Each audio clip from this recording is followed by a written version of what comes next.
तो मूवी की शुरुआत में हमें गाओ नाम का एक स्ट्रीट शेफ दिखाया जाता है जो बहुत ही लजीज और तरह तरह की डिशेस बनाता है। उसका एक रेस्टोरेंट भी है जिसे वो बहुत इंजॉय करते हुए चलाता है और साथ ही उसे अपने काम से बहुत लगाव होता है। फिर हमें गाओ का पास दिखाया जाता है जहाँ उसके डैड उसे एक शेफ के पास छोड़कर चले जाते हैं ताकि वो कुकिंग सीख सके। गाओ का ये सपना था कि वो एक दिन बहुत बड़ा शेफ बनेगा ताकि वो सभी कमियां पूरी कर सके जो उसे बचपन में नहीं मिली थी। गाओ के फादर भी एक शेफ थे जो अब एक मास्टर शेफ बन चुके थे, लेकिन गाओ अपने डैड से बहुत नफरत करता था क्योंकि उन्होंने उसे बचपन में ही उस रेस्टोरेंट में छोड़ दिया था और कभी उसे पिता का प्यार नहीं दिया। यहाँ तक कि उन्होंने कभी पब्लिक में किसी को ये भी नहीं बताया कि उनका कोई बेटा भी है। इस वजह से गाओ को और ज्यादा दुख होता था। दूसरी तरफ हमें मूवी का एक और इम्पोर्टेंट कैरेक्टर दिखाया जाता है जिसका नाम पॉल है। वो बहुत ही अमीर फैमिलीज के लिए खाना बनाता है और उसका लाइफस्टाइल भी रॉयल होता है। पॉल का भी एक सपना होता है कि वो अपने फादर के लिए अपनी ही कंट्री में एक आलीशान रेस्टोरेंट बनाएगा, इसलिए वो विदेश के बड़े बड़े ऑफर्स को छोड़कर अपनी कंट्री में वापस आ जाता है। एक दिन पॉल मार्केट में जाकर फिश सेलर से एक बड़ी मछली दिखाने को कहता है। इस पर वो शॉपकीपर उसे मना कर देता है, लेकिन उसी दुकान पर गाँव आता है तो वो उसे तुरंत एक बड़ी सी मछली निकाल कर दे देता है। ये देखकर पॉल को बहुत गुस्सा आ जाता है और वो गाँव को घूरने लगता है।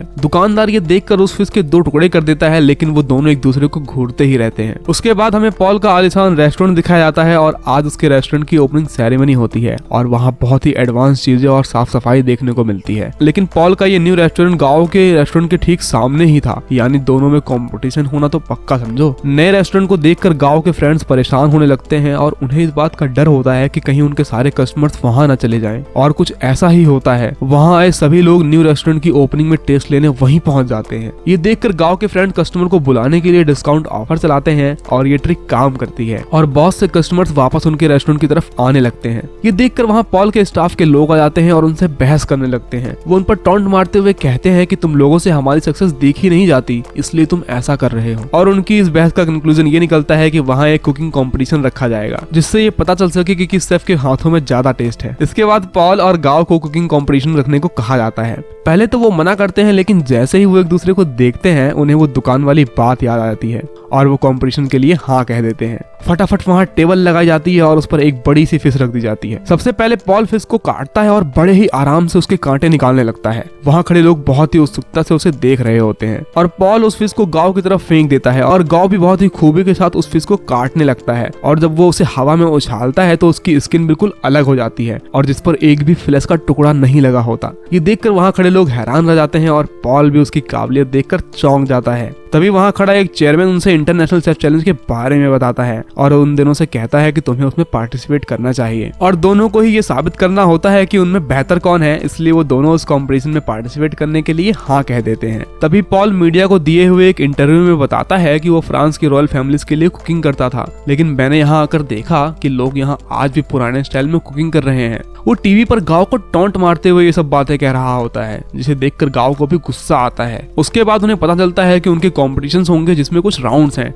अगर वो उनको क्लियर कर पाएंगे तभी वो फाइनल तक पहुंचेंगे, जिसमें उन्हें बहुत ही बड़े मास्टर शेफ से मिलने का मौका मिलेगा और ये शेफ कोई और नहीं बल्कि गाँव के फादर ही होते हैं। एक दिन गाँव के रेस्टोरेंट में पॉल की फ्रेंड आती है और वो उन्हें अपने रेस्टोरेंट में इन्वाइट करती है, इसलिए गाँव और उसकी फ्रेंड वहाँ जाते हैं। वहाँ जाने पर उन्हें वही खाना सर्व कर रही होती है। वो देखते हैं कि दिखने में तो वो फूड एक नॉर्मल फ्राइड एग और प्लांट जैसा होता है, लेकिन जब वो उसे टेस्ट करते हैं तो वो बहुत ही लजीज होता है और गाँव को एहसास हो जाता है कि पॉल वाकई में एक बहुत अच्छा कुक है और उसकी कुकिंग भी एडवांस है, इसलिए वो उन्हें चढ़ा रहा है। ये देखकर गाँव उसके पास गुस्से में जाता है और कहता है कि तुम हमें यहाँ बुलाकर साबित क्या करना चाहते हो कि तुम एक मास्टर शेफ हो। पॉल उसकी बातों का कोई जवाब नहीं देता और उसे मीट पकाने का चैलेंज करता है। गाँव उसके चैलेंज को फौरन एक्सेप्ट कर लेता है। गाँव बेहतरीन तरीके से वो मीट पकाता है जो दिखने में बहुत लजीज लग रहा होता है। पॉल उसके जवाब में कहता है कि मैं सेम डिश को बहुत ही कम समय में बनाकर दिखाऊंगा और वो ऐसा करता भी है। गाँव दोनों को स्मेल करता है और उन दोनों में उसे कोई फर्क नहीं लग रहा होता। ये देखकर गाँव समझ जाता है कि पॉल की कुकिंग का वे बहुत ही एडवांस है और वो उदास हो जाता है और वापस आने पर कोई उससे कहता है कि तुम्हारे डैड तुम्हें बुला रहे हैं। गाँव अपने डैड से गुस्से में कहता है कि अब मुझे क्यों बुला रहे हो अगर आप दुनिया के सामने मुझे अपना बेटा ही नहीं कहते। इस पर उसके डैड उसे समझाते हुए कहते हैं कि मैंने ऐसा इसलिए किया ताकि कोई तुमसे ये ना कह सके कि तुम मेरे बेटे हो, इसलिए तुम इंटरनेशनल कंपटीशन तक पहुंच सके। इसके जवाब में गाँव उनसे कहता है कि मुझे आपके सपोर्ट की जरूरत भी नहीं है, क्योंकि जब आपकी जरूरत थी तब आपने मेरा साथ छोड़ दिया था। इतना कहकर वो वहाँ से चला आता है। अगले दिन हमें कुकिंग कॉम्पिटिशन दिखाया जाता है जहाँ सारी तैयारियां हो चुकी होती हैं और वहाँ सभी कॉम्पिटिशन के लिए तैयार होते हैं।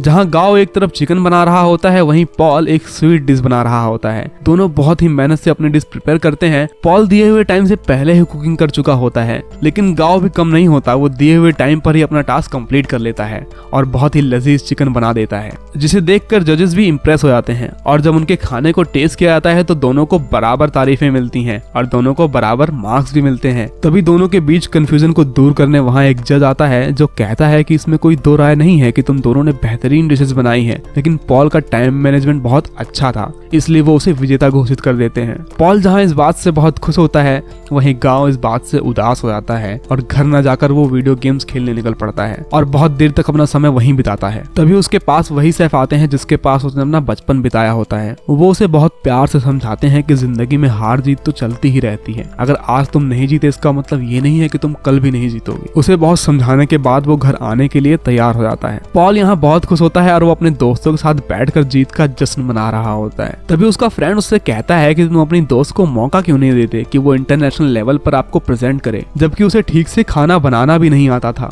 वो उसे फोर्स कर रहे होते हैं, जिससे पॉल को लगता है कि ये लोग उनके साथ मिले हुए हैं और उनके दिल में कोई लालच आ चुकी है। तभी वहाँ वही लड़की आती है और उसके सामने 2 कप सूप रखती है और उसे पूछती है कि बताओ कि दोनों में से नमक ज्यादा किसमें है। तभी हमें पता चलता है कि पॉल के पास टेस्ट करने की एबिलिटी ही नहीं है और उसे इस बात का बहुत दुख होता है कि उसने पॉल को चीट किया। वो पॉल से कहती है कि तुम्हें क्या लगा मैं तुमसे प्यार करती हूँ, ये तो तुम्हारी गलतफहमी है, मैंने तो इंटरनेशनल कंपटीशन तक पहुंचने के लिए तुम्हारा यूज किया है। वो पॉल को इमोशनली बहुत हर्ट करती है और पॉल को पता चल जाता है कि वो पॉल के फ्रेंड के साथ मिलकर साजिश कर रही थी और वो पॉल के रेस्टोरेंट को बेचकर अपनी अलग लाइफ शुरू करना चाहते थे।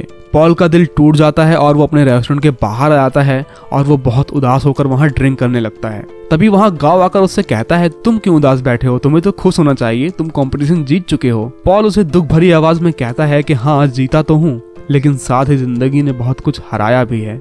वो बहुत सैड होता है और सामने लगे हुए पोस्टर की तरफ इशारा करते हुए कहता है कि ये मेरे आइडल हैं, मैं इनकी तरह ही बड़ा शेफ बनना चाहता हूँ। और वो पोस्टर किसी और का नहीं, गाँव के डैड का होता है। गाँव मुस्कुराते हुए कहता है कि ये मेरे फादर हैं और अगर तुम इनके जैसा बनना चाहते हो तो सच्चाई ये है कि वो दिल के बहुत बुरे हैं। और वो उसे अपने बचपन की बातें बताने लगता है, जिस पर पॉल उससे कहता है कि तुम शायद मजाक कर रहे हो, लेकिन गाँव उसे बताता है कि कैसे उसके डैड ने उसे बचपन में ही खुद से दूर कर दिया। इस पर पॉल उससे कहता है कि ज्यादा सैड मत हो, आखिर हम कर ही क्या सकते हैं। जिस पर गाँव उससे मजाक में कहता है कि बॉटल्स फेंक सकते हैं और वो दोनों पोस्टर की तरफ खाली बॉटल्स फेंकने लगते हैं और यहाँ से उन दोनों में बहुत ही अच्छी दोस्ती हो जाती है। पॉल जो अपने रेस्टोरेंट में वापस आता है तो वो देखता है कि उसके दोस्त उसे बेच रहे होते हैं, जिस पर उसे बहुत गुस्सा आ जाता है और वो उनसे कहता है कि तुम लोग मेरी इजाजत के बगैर उसे बेच नहीं सकते। और उसके दोस्त उससे कहते हैं कि कंपटीशन के सेकंड राउंड में तुम कैसे कुकिंग करोगे, क्योंकि इस राउंड में तो अकेले कुकिंग कर ही नहीं सकते। वो उससे कहते हैं कि तुम अब किसे लेकर जाओगे, जिस पर वो उन्हें जवाब देते हुए कहता है कि मैंने डिसाइड कर लिया है कि मैं वहाँ किसे लेकर जाऊंगा और वो इसे डिजर्व भी करता है। और वो उनके सामने गाँव का नाम लेता है, जिससे उसके फ्रेंड वहां जलकर खाक हो जाते हैं। उसका दोस्त उससे कहता है कि तुम्हारा करियर मिट्टी में मिल जाएगा। ये सुनकर उसे बहुत गुस्सा आ जाता है और वो उन्हें वहां से मारकर भगा देता है। सबके वहां से जाने के बाद वहां वही रेस्टोरेंट के ओनर आते हैं जिसके पास गाँव ने अपना बचपन बिताया था। वो पॉल से पूछते हैं कि क्या तुम सच में गाँव को अपने साथ ले जाओगे। इस पर पॉल कहता है हाँ क्यों नहीं, और वहाँ सब बहुत खुश हो जाते हैं और वो दोनों कॉम्पिटिशन की तैयारियां शुरू कर देते हैं, जहाँ पॉल उसे अपनी एडवांस कुकिंग सिखाता है और दूसरी तरफ गाओ उसे अपनी ट्रेडिशनल कुकिंग सिखा रहा होता है। गाओ उससे ये भी कहता है कि वो उसकी मदद उसके टेस्ट बड्स को वापस लाने में करेगा। वो एक दूसरे को बहुत से तरीके बताते हैं और अपनी तैयारी को बहुत एंजॉय कर रहे होते हैं और उन दोनों की दोस्ती अब पक्की हो चुकी होती है। फाइनली वो दिन आ जाता है जब इंटरनेशनल कॉम्पिटिशन का सेकंड राउंड होता है और वो दोनों बहुत ही कम समय में बहुत ही लजीज स्वीट डिश बनाकर तैयार कर लेते हैं और उनकी डिश जजेस को भी बहुत पसंद आती है और उनकी तारीफ में वो लोग कहते हैं कि हमने आज तक ऐसी डिश नहीं खाई थी। और इस तरह वो लोग इस राउंड को भी जीत लेते हैं और बहुत खुश होते हैं। और कुछ ही दिनों बाद इंटरनेशनल कंपटीशन का थर्ड राउंड आ जाता है जहां गाँव के फादर भी आने वाले हैं। पॉल गाँव से कहता है कि तुम ये कंपटीशन जीत सकते हो, तुम फाइनल्स में चले जाओ। जिसके जवाब में गाँव उससे कहता है कि तुम मुझसे भी बेहतर शेफ हो और तुम्हें तो एडवांस कुकिंग भी आती है, तुम्हें जाना चाहिए। इस पर पॉल उससे कहता है कि मैंने अपना सपना पूरा कर लिया है अपने डैड के लिए रेस्टोरेंट बनाकर, अब तुम्हें अपना सपना पूरा करना है एक बहुत ही अच्छा शेफ बनकर, और तुम्हारे डैड भी यही चाहते हैं। गाँव उसकी बात मान लेता है और पॉल को थैंक्स कहता है। अब फाइनल राउंड की बारी आती है जहां मास्टर शेफ यानी कि गाँव के डैड अपनी डिश बनाना शुरू कर देते हैं। लेकिन गाओ को अपनी बचपन की यादें आने लगती हैं और उसके फादर उसके फेस पर पानी डालकर उससे कहते हैं कि अपना काम शुरू करो। फिर गाओ भी अपनी डिश बनाना शुरू कर देता है। एक तरफ मास्टर शेफ दिखने में बहुत ही सुंदर डिश बनाते हैं और उसका टेस्ट भी बहुत ही लजीज होता है और वो जजेस को भी बहुत पसंद आती है। जब गाओ की बारी आती है और उसे पूछते हैं कि उसने क्या बनाया है, तो वो नूडल्स बनाकर अपने डैड के पास ले आता है और जब वो उसे टेस्ट करते हैं तो वो उन्हें बहुत पसंद आता है और उन्हें याद आता है कि कैसे उन्होंने गाओ को बचपन में बहुत डांटा था क्योंकि उसे नूडल्स बनाने भी नहीं आते थे और गाओ ने इतने टेस्टी नूडल्स बनाए थे कि उसके डैड उसे खाते ही रह जाते हैं। वो अपने बेटे को सबके सामने रोक कर शाबाशी देते हैं और उसकी तारीफ करते हैं। वो वहाँ बहुत ही इमोशनल हो जाते हैं जिससे वहाँ बैठी ऑडियंस भी ये जान जाती है कि वो दोनों बाप बेटे हैं। गाओ का सपना पूरा हो जाता है और साथ ही उसके डैड का भी सपना पूरा हो चुका होता है और आखिर में हम देखते हैं कि पॉल और गाओ अब साथ में काम कर रहे हैं और उनके पास अब पहले से भी ज्यादा कस्टमर्स आ चुके हैं। लोग उनके हाथ का खाना बहुत पसंद करते हैं और इसी के साथ मूवी की हैप्पी एंडिंग हो जाती है।